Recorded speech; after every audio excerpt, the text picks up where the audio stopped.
ఉన్నారు. ఇది మీ సంస్కృతి, మీరు రాజకీయం చేస్తున్నారు. ఇంకోవైపు పైడి రాకేష్ రెడ్డి ఆర్మూరు ఎమ్మెల్యే, ఆయన ఈ మైనర్ బాలిక మీద అత్యాచారం అనే విషయం కానీ, లేకపోతే ఈ పోక్సో కేసు వ్యవహారం కానీ, ఇదంతా కూడా బాబా మరదళ్ళ లాంటి సంబంధం అని చెప్పేసి పైడి రాకేష్ రెడ్డి గారు అంటున్నారు. ఇది మీ సంస్కృతి, ఇది మీరు నేర్చుకున్న సంస్కృతి, మీకుండే అలవాట్లు, మీకుండే సభ్యత, మీకుండే సంస్కారం, మహిళలు చిన్నారి పిల్లల పట్ల మీకుండే గౌరవం, మీ చులకన భావం మీరు మాట్లాడే మాటల్లోనే తెలుస్తున్నది. బీఆర్ఎస్ నాయకులు ఎవ్వరు కూడా నోరు జారలేదు. బీఆర్ఎస్ నాయకులు ఈ మైనర్ బాలిక కోసం రాత్రనక పగలనక ప్రతి గ్రామంలో, ప్రతి నియోజకవర్గంలో కూడా రోడ్డెక్కి ఎర్రటి ఎండలు కూడా పోరాడుతూ ఉన్నారు. ఒక్కరోజైనా మీ బీజేపీ మహిళా నాయకురాలు మాట్లాడినరా? ఒక్కరోజైనా మీ కాంగ్రెసు నాయకులు రోడ్డెక్కినరా వీళ్లకు న్యాయం జరగాలని? మీ గాంధీ భవన్ బీజేపీ ఆఫీస్ ఎదురుగానే ఉంటుంది కదా. ఒక్కరోజైనా మీ యూత్ కాంగ్రెస్ వాళ్ళు కానీ, మీ మహిళా కాంగ్రెస్ వాళ్ళు కానీ అక్కడ రోజు దందలు చేసి దళారీ పని చేసే మీ నాయకులందరూ కూడా గాంధీ భవన్ నుంచి రోడ్డు దాటి బీజేపీ ఆఫీస్ పోయినరా? రేవంత్ రెడ్డి గారు, మీకు మా గురించి మాట్లాడే అర్హత ఒక్క నిమిషం కూడా లేదని ఈ సందర్భంగా నేను చెప్తా ఉన్నా. ఇక మూడవది, మీరేమంటున్నారు, మరి పోక్సో కేసు చాలా సెన్సిటివ్ కాబట్టి నేను మాట్లాడతలేను, కేటీఆర్ గారు ఎందుకు మాట్లాడుతూ ఉన్నారు? కేటీఆర్ గారు ఎప్పుడు కూడా దీని గురించి మాకు డైరెక్షన్ ఇచ్చారు. కేటీఆర్ గారు, కేసీఆర్ గారు మైనర్ బాలికకు జరిగిన అన్యాయాన్ని మనం నిజాలను ముందర పెట్టే ప్రశ్నించాలి, అంతే తప్ప రాజకీయాలు చేయకూడదు.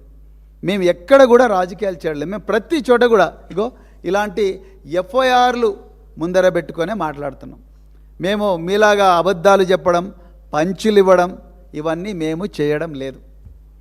మా అగ్రనాయకత్వం మాకు చాలా క్లియర్గా చెప్పింది, నిజాలు ఉంటేనే మాట్లాడాలి.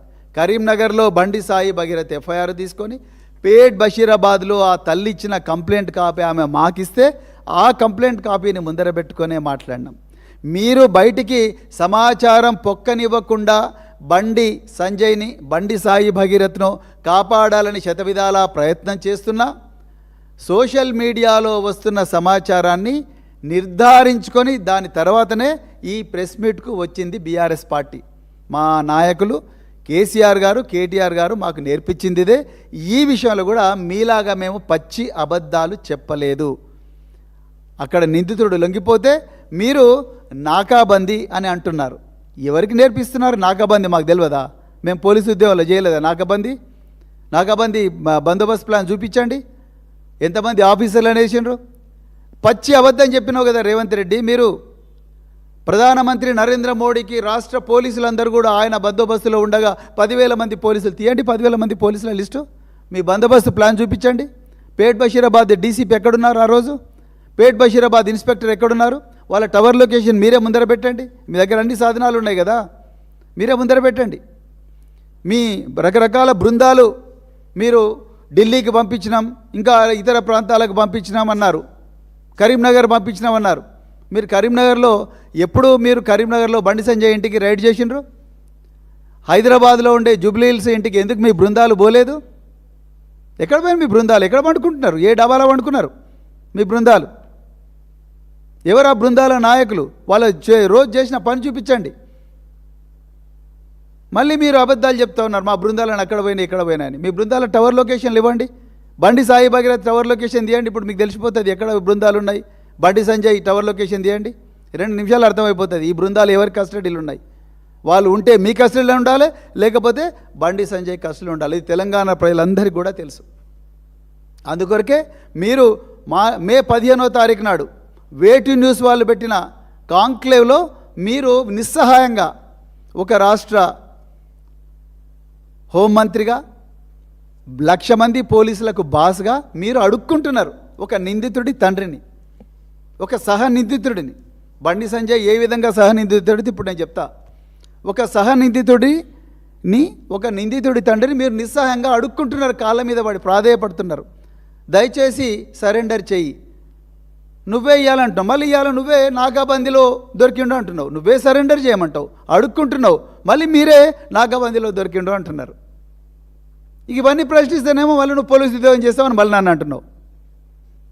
మరి ఇన్ని అబద్ధాలు ఎందుకు చెప్పాలి? అదేవిధంగా మరి మీరు ఇవాళ తెలంగాణ ప్రజలకు ఇంకొక మాట కూడా అన్నారు, ఈరోజు ఇంకొక మాట అన్నారు. మరి తెలంగాణలో మైనర్ బాలిక మీద అత్యాచారం జరిగితే ప్రతిపక్ష నేత కేసీఆర్ గారు మాట్లాడారా అని అడిగారు మీరు. అయ్యా రేవంత్ రెడ్డి గారు, నేను ఒక్కటే మాట చెప్తా. మేము పార్టీలో ఒక జనరల్ సెక్రటరీ స్థాయిలో ఇన్ని నిజాలు తీసుకొచ్చి కేసీఆర్ గారి ఆదేశాల మేరకు ఇన్ని నిజాలు తీసుకొచ్చి ప్రజల ముందర పెడితేనే నువ్వు మతి భ్రమించి మాట్లాడుతూ ఉన్నావు. ఇక కేసీఆర్ గారు దీని మీద మాట్లాడడం మొదలుపెట్టినంటే నీ మైండ్ బ్లాక్ అయిపోతుంది. ఇక మీరు ముఖ్యమంత్రి కార్యాలయానికి రాలేరు, ఇక ప్రజలు పూర్తిగా ఏవయించుకుంటారు, మొత్తం కూడా కథమైపోతారు. మాకే నువ్వు మేము మాట్లాడే మాటలకే తట్టుకోలేకపోతున్నావు, మేము ముందర పెట్టే నిజాలకే మీరు తట్టుకోలేకపోతున్నారు. ఇక కేసీఆర్ గారు దీని గురించి మాట్లాడితే మీకు కథమైపోతారు. ఇది వాస్తవం. ఇక నేను ఇంకొకటి అడుగుతున్నా, మీరు ముఖ్యమంత్రి హోదాలో మీరు ఏమంటారు? మరి మేము ఆది చేసినాం, సత్వరంగా న్యాయం చేసినాం, అవి ఇవి అని అంటున్నారు కదా, మీరు ఇప్పటి వరకు కూడా సిట్ ఎందుకు వేయలేదు చెప్పండి?